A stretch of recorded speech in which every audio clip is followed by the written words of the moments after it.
is Jacob Gottesman, and I am the copy editor for the Schreiber Times. Welcome to the 4th episode of our weekly podcast.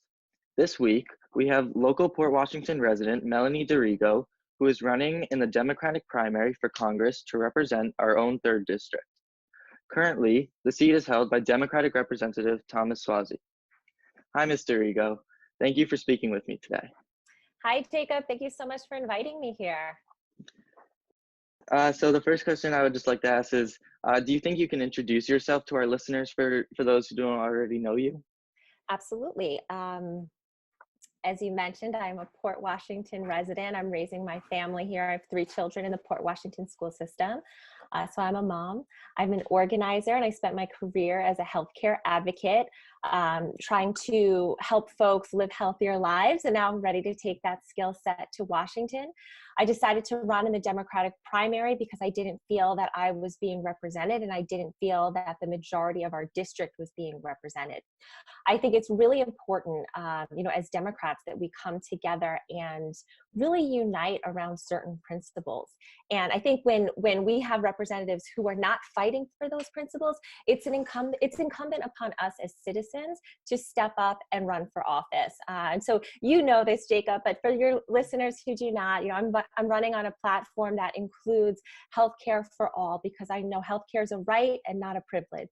I'm not only supporting a Green New Deal, I'm fighting for it. We live in a coastal community. We can't afford to have a representative who is passively supporting environmental legislation at best, and at worst giving corporations tax breaks or fighting for corporations to have tax breaks when they're thinking about instituting policies that would help climate change. We're going to have a water security issue on Long Island. We already have polluted aquifer systems. We already have saltwater intrusion. We need someone fighting for us. So I'm fighting for a Green New Deal. I'm fighting for equality. I'm fighting for women's reproductive rights. I'm fighting for immigrant rights. I think that as we move forward, this, we're in this pandemic, I know, we met a few months ago in a bagel shop, and now we're here in this podcast, and, we're all getting used to what this looks like, but eventually this pandemic will be over. And when it is, we will have a real opportunity to fight for all of these issues that are now laying on many of our front steps, right? I know that months ago, maybe healthcare for all seemed like a really radical idea for some people, but now we know unemployment is over 30 million people, and employer-based health insurance is no longer a thing, right? And so we need to make sure we're one of the richest countries in the world, that we are adequately providing basic necessities for our citizens. It's also going to be a really opportune time for us to rebuild a green new economy and create jobs, which is exactly what we're going to need once this pandemic is over. So thank you for having me, and I look forward to your additional questions. Okay, thank you. So do you think you could tell me about the evolution in your process of running, and what went into your decision? Yeah, absolutely. I had always been politically active, but it was really when Trump was elected that was the catalyst that started to shift change within me. I was very shocked when Trump won. I was not one of those folks that thought it was going to happen. And I'm a scientist. I have a master's of science, and so I think about things very logically. So I thought, well, if I didn't see this coming, I would bet that there were a lot of other folks out there who didn't see it coming as well.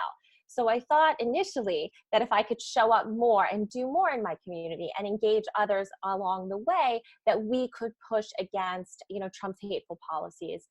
And so that's what I started doing. I started showing up with groups that I had already been involved in, and started making myself more available to groups like Planned Parenthood and Moms Demand Action. I got involved with a lot of immigrant rights groups. We have a lot of wonderful community groups all over our district. I helped organize the Women's March in, I guess it was 2018 in Atlanta. And then I started working to elect Democrats. I thought, well, okay, this community activism is really working, but we need to do more to make sure that we have Democrats in office so that they can push against the Trump agenda. And, we were seeing that both on a state level and a federal level, right? It was just seeping down. So, I managed Tony Durso's reelection campaign, who is our current assemblyman, as a volunteer. I worked extensively volunteering for Anna Kaplan, who's our state senator. knocked a lot of doors for her. I started making calls for other Democratic representatives across the country. I chased ballots for Stacey Abrams, and as I went through that process, I really started to realize that, certainly we have some wonderful Democratic representation fighting for us and fighting for the ideals that I think most of us think of when we think of the Democratic Party. But I also realized that there were many, many representatives in office at a lot of different levels who were afraid to make the right decision. They were afraid because they either thought they wouldn't get reelected, or they were afraid because it would maybe upset a donor. And that didn't sit well with me, and so that process had started to really become apparent to me. And then, Brett Kavanaugh's nomination in the Supreme Court happened. And I went down to DC twice to protest. And the first time I went down with Planned Parenthood and a bunch of organizers and activists. And the second time I went down with my whole family. My little girls had just turned 8 and 4. My son was still in a stroller. And, that was a very powerful day for me. That was the day I think things really changed. That was the day that I realized, the gravity of the moment and just how much the Trump administration wanted to strip away rights from all people. And when I came back to New York, I noticed that my representative was, my opponent was silent on the entire nomination process. And I thought that was strange because he purports to be a women's rights champion, and I couldn't rectify that. And so I started looking into his background more and more. And as I did, I really saw that he wasn't representing me. He long supported the Hyde Amendment. He called a path to citizenship a third rail. He wanted to fully fund ICE and Customs and Border Patrol, and in fact was one of the only Democrats to break with the party to support ICE. He's rolled back banking regulations. He was one of the last to the table to support impeachment. And then when he finally did, he said that he wanted a speedy trial with no witnesses. That didn't sound very democratic to me. And then, even after the Senate acquitted Trump, I won't call it a trial because it wasn't a trial, right? But when the day after that happened, my opponent chaired and hosted the National Prayer Breakfast. You probably saw the news headlines where Trump was waving the paper that said acquitted and attacking and disparaging Democrats. My opponent shook his hand and then sat on the dais next to Mike Pence. To me, that doesn't represent the Democratic ideal. It doesn't represent what I think our district is looking for. And so it really was this evolutionary process. And I'm really excited as we're, just about 6 weeks away from the primary. Yeah. So do you think you can tell me why you decided to run for Congress instead of running for a more local position first and working your way up? Yeah, I think that there's this myth that you have to be a lawyer, or you have to be a doctor, or you have to be a generational politician, or you have to come from immense wealth to run for office. Or they want you to, run for school board and then run for town council and then become an assembly member and then maybe a senator and then maybe Congress. And I just don't think that is I don't think that's the way forward, right? And I think it's somewhat ridiculous that this myth is perpetuated. I think what makes a good representative is someone who wants to fight for their community, someone who believes in integrity and morality, and someone who's going to do the right thing because it's the right thing, not the politically expedient thing. And as I just told you, I had been working on a lot of local representative campaigns. I also started out managing our town councilwoman, Marianne Del Monte's campaign before I decided to run.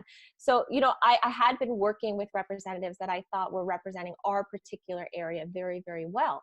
And frankly, when I told you, when I got home and I started looking into Congressman Suozzi's record, I didn't think he was representing me, but I also didn't really think he was representing the Democratic Party. And so when you look at that, I had sort of been in this waiting period, waiting for someone to jump in the race that would do a better job, that would fight for what I believe is, the ideals of the Democratic Party. As I said, women's rights, equality, the environment, healthcare, and nobody was stepping up to run. And so, as I said, when you see a problem like that in your community and you're so invested in your community, you're so passionate about it, it's incumbent upon us as citizens to step up and run. Yeah. So My next question is, do you think you could briefly outline your main differences with Congressman Swazi and I what sure makes you a better can. candidate? Yeah, I sure can. So as I said earlier, I believe that healthcare is a right and not a privilege. It's why I support universal healthcare. It works in many other countries, and I think we can certainly improve upon it here. Congressman Swazi does not believe that. He supports a public option, which would leave millions of Americans without health insurance. And I think we're really seeing the effects of that today. We don't know how long we'll be in this recession. We don't know what that's going to look like. We know that 33.5 million people have filed for unemployment. We don't know how many others are waiting Yeah. to file for unemployment. So we're seeing right now that employer-based health insurance model isn't really working. We need to provide health care, and it's never been more important as we're sitting in a global pandemic to ensure that every person can go and access the health care that they may need, not only for each individual, but from the public at large. So that is, that's certainly a main difference. I am a women's rights champion. I have been fighting for women. I've been fighting for reproductive rights. I'm fighting to protect Roe v. Wade, which we've clearly seen is under attack under the Trump administration. We've seen it happen at many state levels, but now we're seeing our federal Republicans, a lot of senators writing letters to overturn Roe v. Wade. I haven't seen the congressman make a single statement on that. I'm fighting to repeal the Hyde Amendment, which is an amendment that blocks federal funding for poor women to access abortion. Congressman Swazi has long supported that amendment, going on record saying that it is settled law. I don't believe that. So I'm fighting for women. While Congressman Swazi has sort of passively decided to support a Green New Deal resolution, which I'll remind your viewers is not legislation, it is a resolution. It's a conceptual idea. He later went and said that it was a fantasy land. So, I think we need a fighter. As I mentioned earlier, we live in a coastal community. We have issues that we need to resolve. The Bethpage plume is essentially a large carcinogenic ball of pollution that sits in our aquifer system. And I'm a scientist, so correlation and causation are different things, but we do see high cancer rates in that area. Congressman Swazi was the Nassau County executive for 10 years. Why was that not remediated?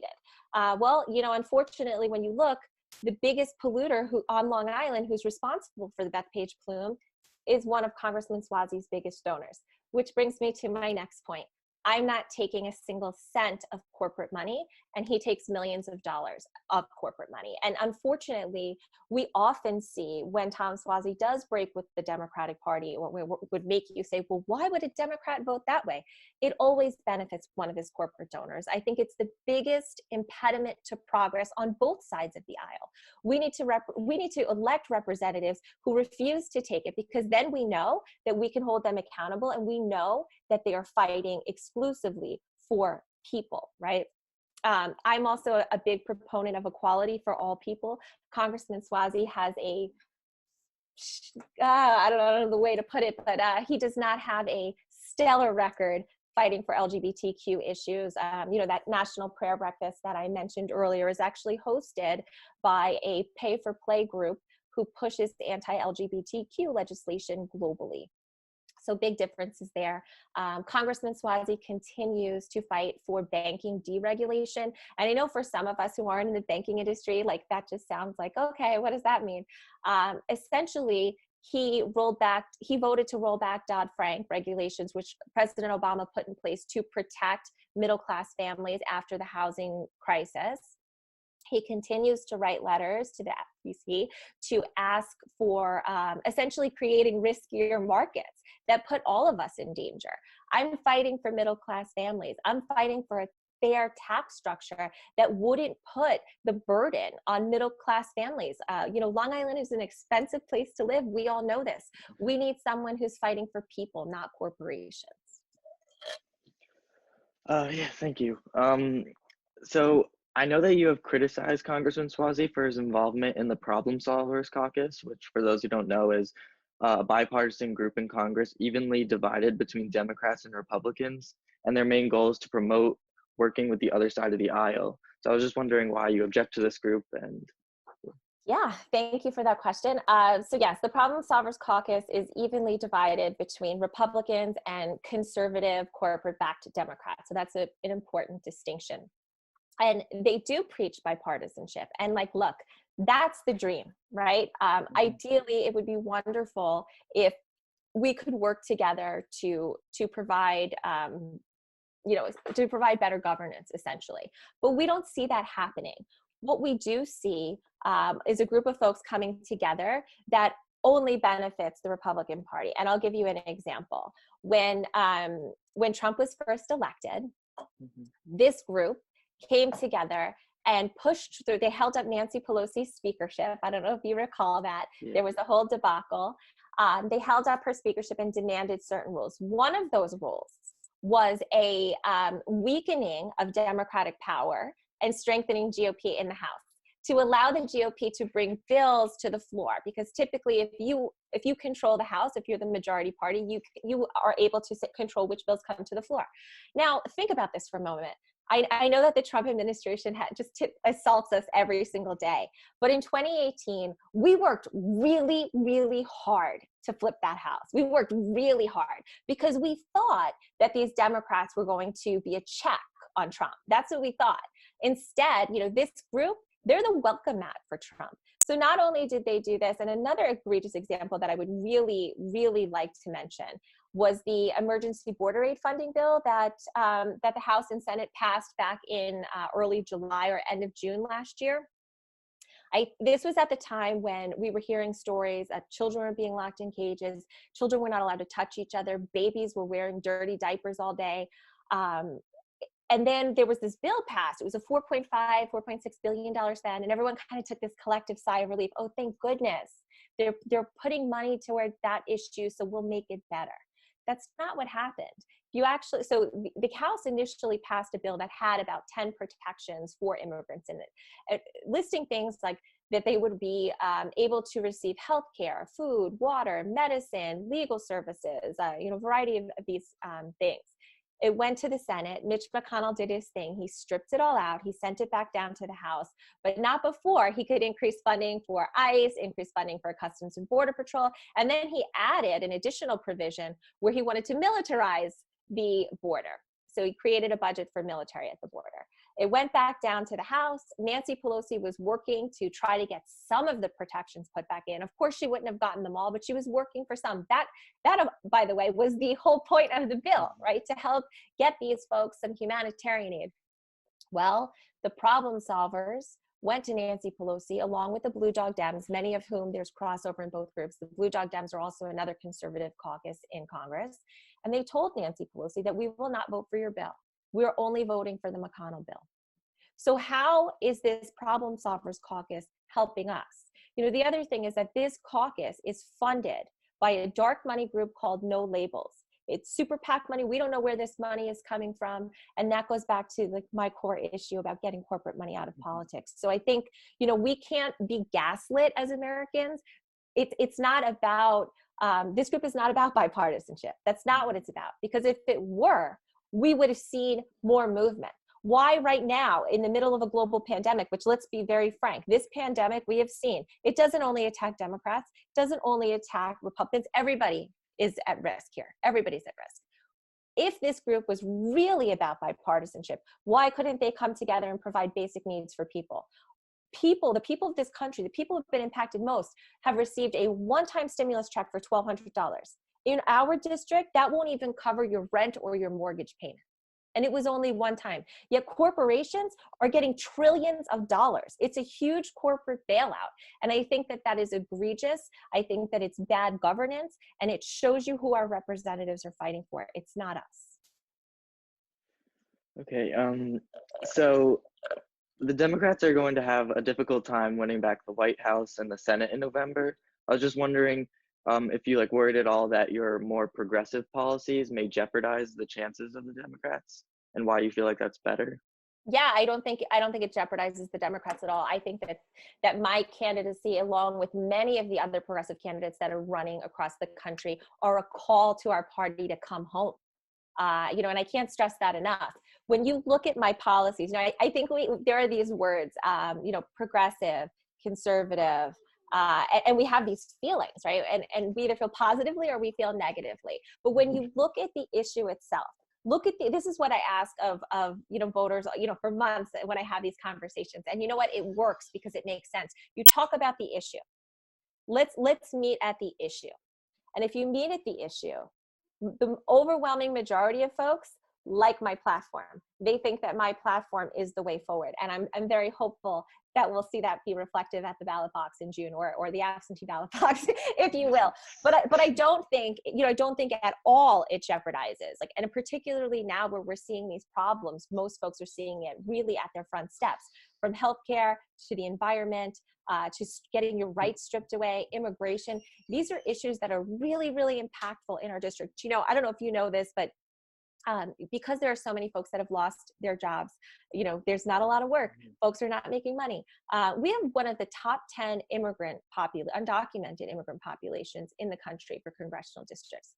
There are so many families that are afraid to go to food banks right now because they're afraid that ICE is going to pick them up.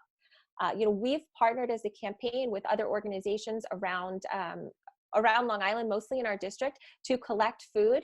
And we are partnering with Empowering Young Professionals, who is essentially servicing the undocumented population, providing them with meals every day. These are issues that are life and death. These are not pie in the sky. They're not. When you talk about something like, as I said, like Medicare for all, universal health care, it's not a radical idea to want everybody to have healthcare. I tell this story, and I'm going to tell it really quickly right now. Back in the day before the fire department was socialized, because that's what it is. It's social. I know everyone's afraid of the word socialized, but we have socialized schools, libraries, fire departments, police forces. Before the fire department was socialized, you had to pay for fire insurance. And that is how the firemen got paid. Yeah. And so when you paid for this insurance, you got a plaque that went outside your building, and it indicated that you had fire insurance. So if there was a fire and the firemen came, the fire truck pulled up and they saw the plaque, they would put out the fire. That makes sense, right? Yeah.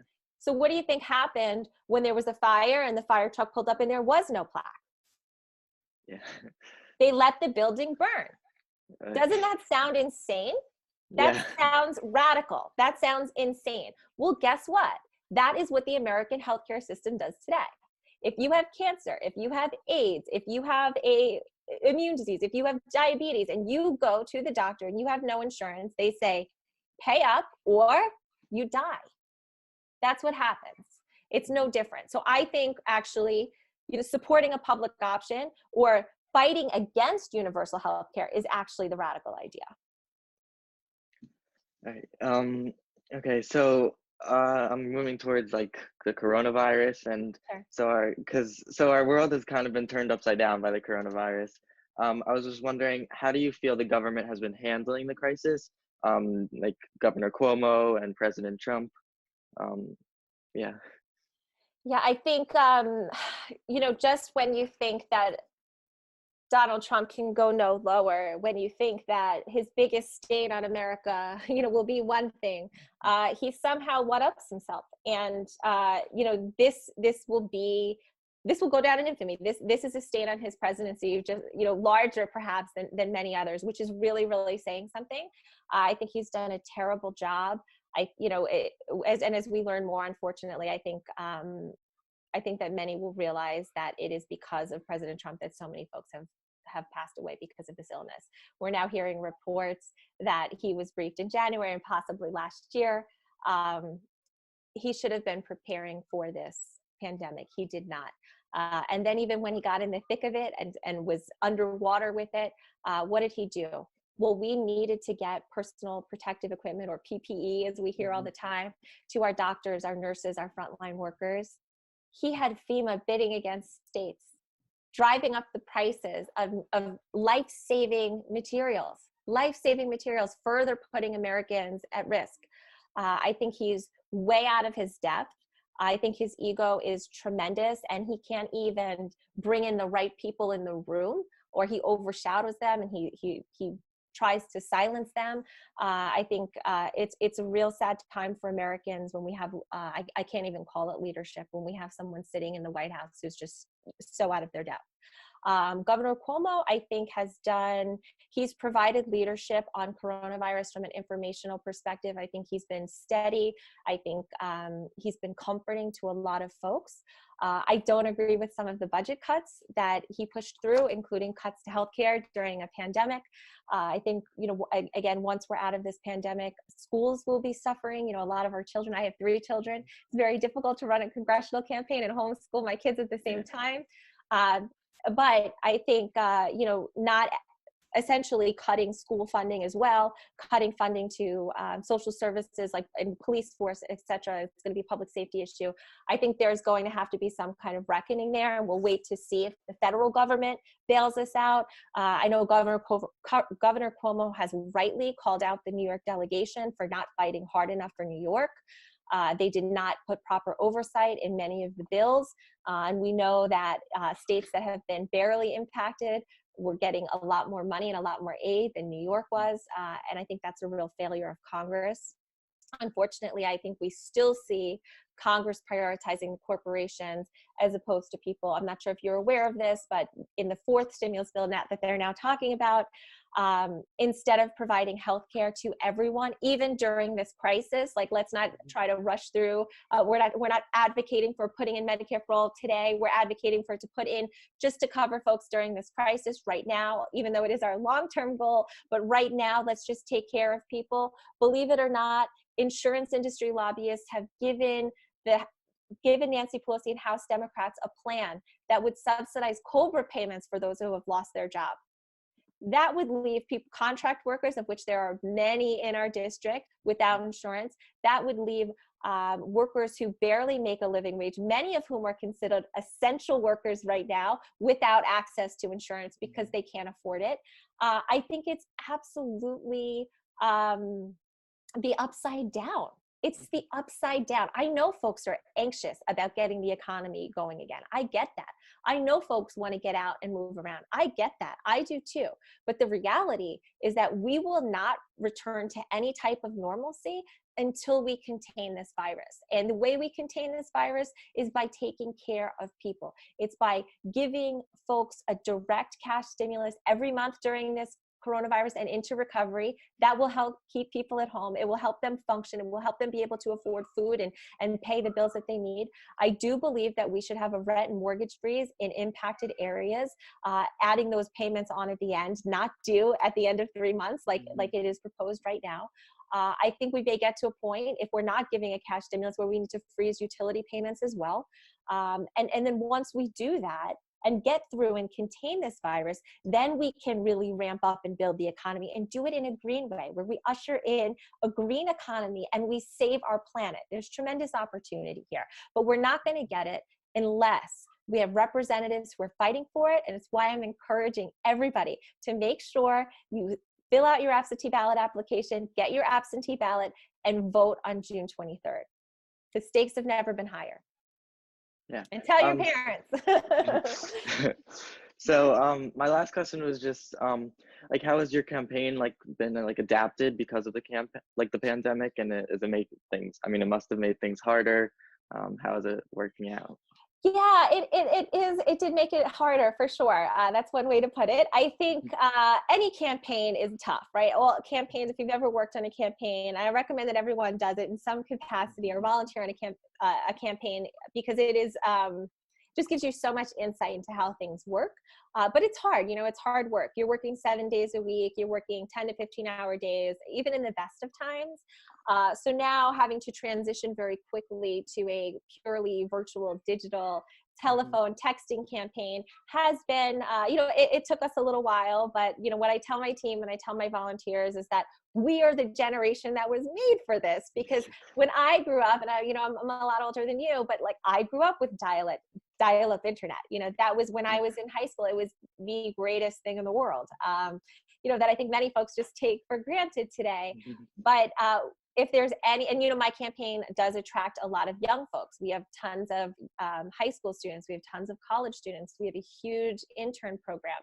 And I think it's because my ideas and my platform really resonate with them. So we're really better poised from a creative perspective, because it is the younger people. It's the folks like yourself in high school. It's the folks in college who understand how to utilize technology, way better than like old white guys in ties, right? So I think from that perspective, I always try to look at the silver lining, and I think that is one of them. That the creativity coming out of the campaign has been really, I think, wonderful. We've done a lot of virtual town halls. We still do a lot of virtual meet and greets.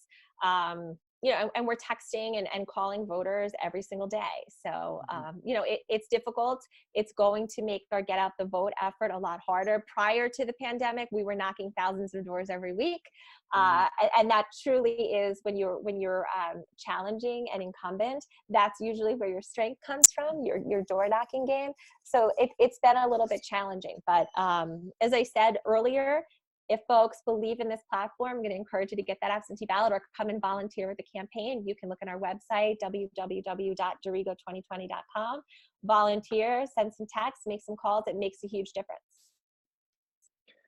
All right, so thank you so much for talking with me today. I just want to remind everyone that the Democratic primary is taking place on June 23rd, and I encourage anyone who is eligible to vote, no matter who you support, to get out and vote.